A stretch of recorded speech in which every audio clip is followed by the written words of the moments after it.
Hey everyone, and welcome back to Screwloosegames, where today we're going to be looking at something a little bit different by diving into my all-time favourite MMO, Star Wars Galaxies. I played this game for years back when the official servers were live, and honestly, nothing else has ever captured that same magic of living in a totally fictional world for me. Whether it was World of Warcraft, Lord of the Rings Online, or even the game that would attempt to replace Galaxies, Star Wars The Old Republic. Nothing ever scratched that "this is my second life" feeling that so many MMOs try to achieve. When the servers shut down, it honestly felt like losing a second home at the time. But a few weeks back, I discovered something amazing. The community's kept this game alive after all this time. I had no idea there were multiple fan-hosted servers and emulators that restored this game to both the complex sandbox it launched as and separate ones restoring what it was by the end with all the new game enhancements and even some things that weren't even in the original game. And let me tell you, jumping back into it today, it feels just as good, if not better, than it did back then. Whether it's crafting your own ship, establishing a new home in a player city, exploring the galaxy, or just hanging out in the Mos Eisley Cantina, Star Wars Galaxies is still one of the most unique MMO experiences out there. So let's take a look at why Star Wars Galaxies still holds up after all these years. Before we begin, let me give you a brief history for those that haven't heard of this game before. Galaxies was an MMO that first went live back in 2003. For context, that's a whole year before the juggernaut that is World of Warcraft was released. In the world of MMOs, Galaxies really was one of the first that saw potential in the genre. It was a game where you could just live your best life a long time ago in a galaxy far, far away. You could join the Empire, the Rebellion, ignore the Galactic War altogether. You could be a bounty hunter, a smuggler, a commando, become a trader and start your own shop. You could even just say, fuck it, I'm gonna be a stripper.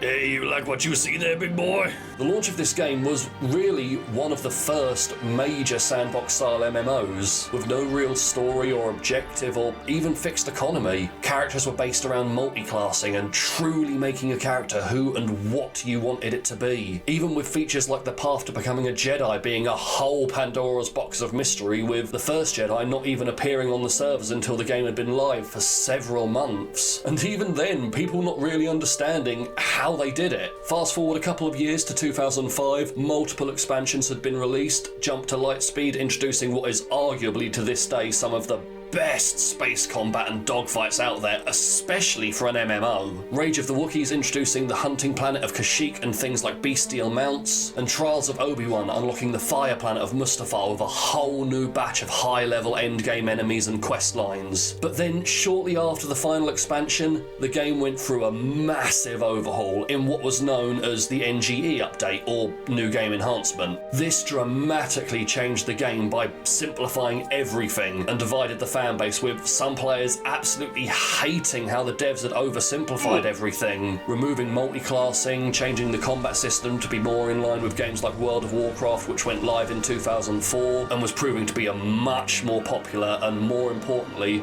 profitable experience for Blizzard than Galaxies was for Sony. And probably the most controversial decision they made, making the Jedi a starting class. Now, where did I stand on these controversial changes? I didn't really care about them. Sure, I thought it was lame that Jedi were now starting class. There are too many of them. What are we going to do? Where's the mysticism behind them? It used to be a Jedi showed up and you'd go, a Jedi? Holy shit. Now everyone and their nan is a Jedi. I thought the 9 simplified classes rather than the 34 total professions took away from making the character you wanted to be, but at the same time, you could still just make multiple characters and compensate. Okay, this is my shopkeep, this is my tank, this is my DPS, you know, that sort of thing. But my brother in Christ, this was 20 years ago, man. I was a 13-year-old milk-drinking nerd that used to stay late at school to go to a Dungeons and Dragons club twice a week hosted by my history teacher. I just said, oh, they've changed the game. Oh well, back to blasting rebel scum and fighting for the glory of the Empire. It just didn't affect me. I still loved the game and continued to play it for years after, and over those years, I owned this game. I had max level commandos, traders, bounty hunters, and yes, even the Jedi, though mine was a Sith because Empire for life, baby. Me and a group of people I'd never met before but considered friends played together almost every day. We tried starting a guild, building a town, a community, just southwest of Mos Espa. Lovely little spot. But then in 2011, it was announced that Galaxies would be shutting down that same year, and just like that, the game, the Galactic War, the friendships we made along the way, all set to become nothing more than good memories. Now, I tried other MMOs since then. I tried out the Old Republic, as that was just the go-to Star Wars MMO to replace Galaxies, given that its launch and Galaxies shutdown were in the same week. But it just wasn't the same. I gave WoW a chance, but it just wasn't for me, and given the way that game seems to be going... You'll never understand.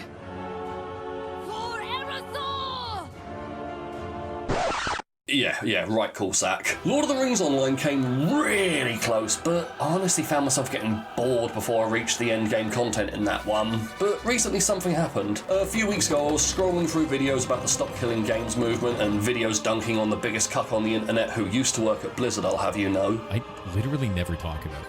When I worked at Blizzard, I did that for Blizzard, 7 years, yeah. And I came across a comment that said, if you want to know why the concept of Stop Killing Games is not only important but achievable even on a large and online scale, then just look at Star Wars Galaxies. That game shut down over 10 years ago and it's still playable today through fan projects. Wait, what is still playable? How did I not know about this? I dusted off my old discs to reinstall the game and definitely didn't download it from a third-party website, but if I did do that, then knowing I bought the game and all the expansions back in the day, I wouldn't have any guilt about that anyway. And then I found myself met with a real hard choice. What version do I play? Now, there were multiple options here, including servers dedicated to role-playing, pre-CU and NGE servers aiming for that authentic launch experience before all of the updates and changes, all the way to servers that have actually continued the story, leading it all the way up to post-Return of the Jedi content and beyond. In the end, I settled on the Legends server, a server that actually recently celebrated outliving the original game's lifespan without a single server wipe. Legends includes all of the NGE updates, space combat, every planet from the base game, and even expands on it with a ton of new content, including a whole new planet, Bespin. It also features a lot of quality of life upgrades, including enhanced experience points, player rewards for the longer you play, even a one-time use item to instantly make a character of your choice level 90. And it has a surprisingly active community still after all this time. And given that I'm no longer a 13-year-old milk-drinking nerd that lives with his parents and has all the time in the world because the only thing I have to worry about is school, but I'm now a man in his early 30s, still a milk-drinking nerd, but this time with a mortgage, full-time job, and multiple musical projects to juggle, Legends seemed like the perfect server for me, because let's be real, grinding out to level 90 legitimately in my situation, yeah, that's not gonna happen. So I jumped into the game, and straight away,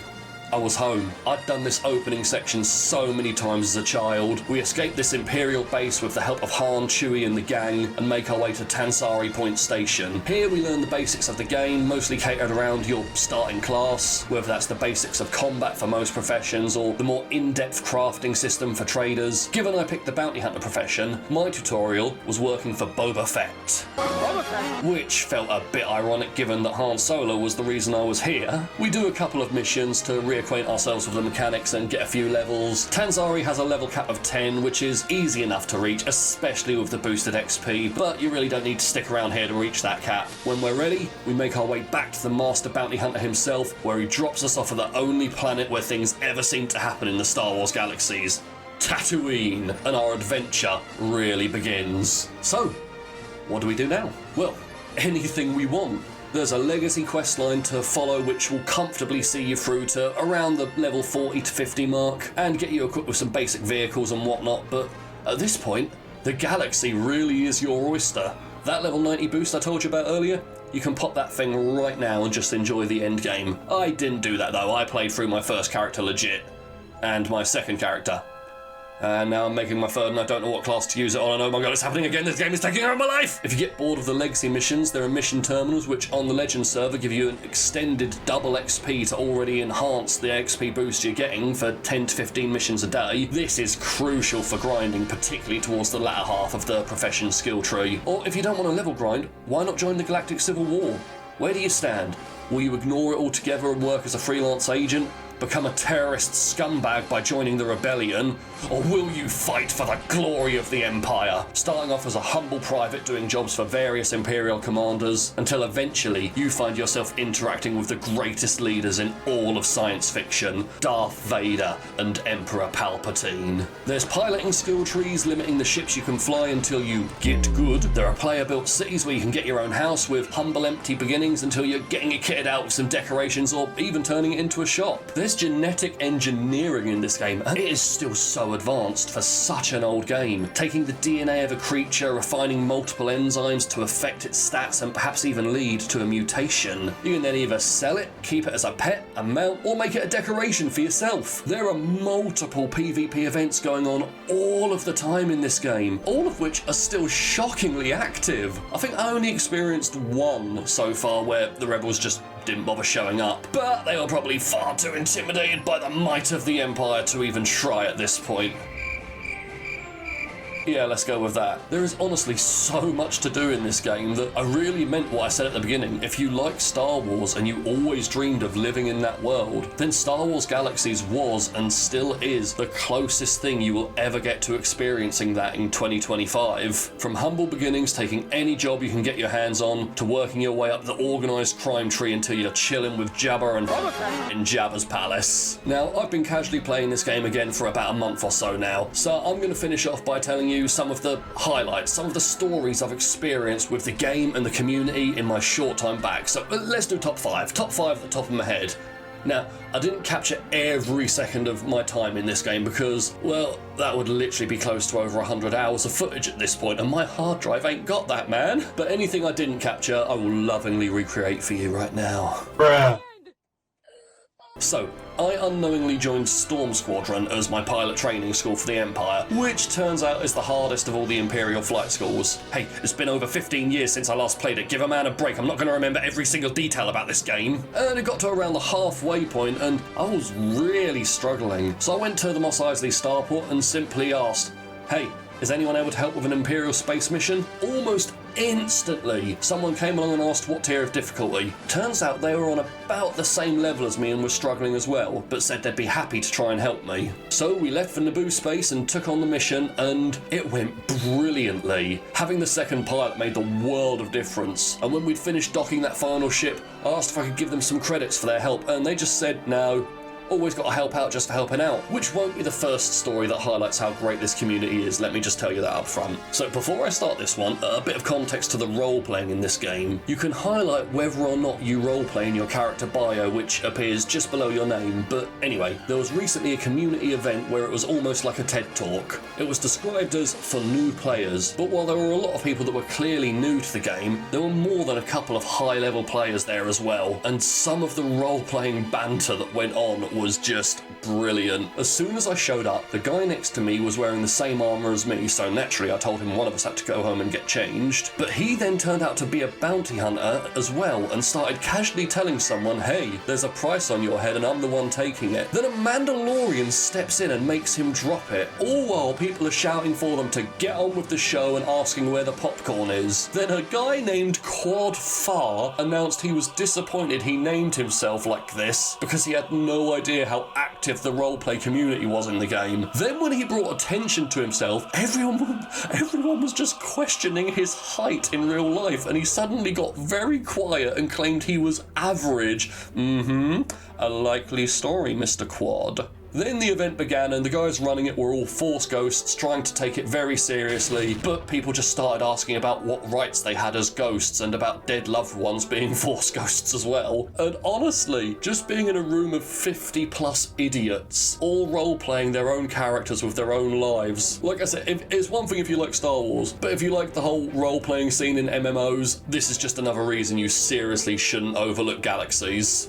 Now, unfortunately, I thought I had captured this event, but either I didn't or I haven't come across it in my dozens of hours of footage. So I'm going to recreate it for you as best as I can. So, I was hunting in the treetops of Kashyyyk, trying to take down some Rhodians that had gone mad, when a group of 3 Imperial players, all at much lower levels, came running up and saluted and asked how the war was going. I said it was going well, soldiers, and asked if they needed any assistance themselves. We had a bit of back and forth roleplay banter, a lot of it about how one of their pets' wings were flapping too loud and how if they didn't train it better, I would send word to High Command and get them posted on Dathomir, and nobody wants to be posted on Dathomir. What kind of place is this?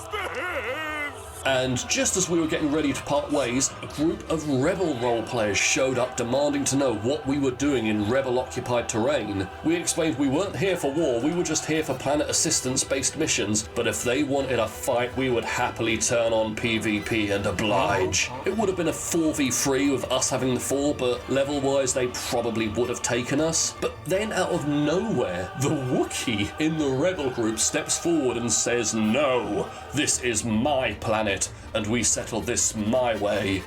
Through dance!" And they just started dancing on the spot, so what did we do? We danced right back at them. In the end, we called it a draw. Went on our separate ways, but honestly, I can't remember the last time I laughed so hard in a game, and that Wookiee dancing towards me when I thought we were about to get into a firefight in the middle of a confrontation, that's gonna stay with me for a while, man. So again, highlighting the wholesomeness of this community, I've got something to tell you guys. I currently don't have a home.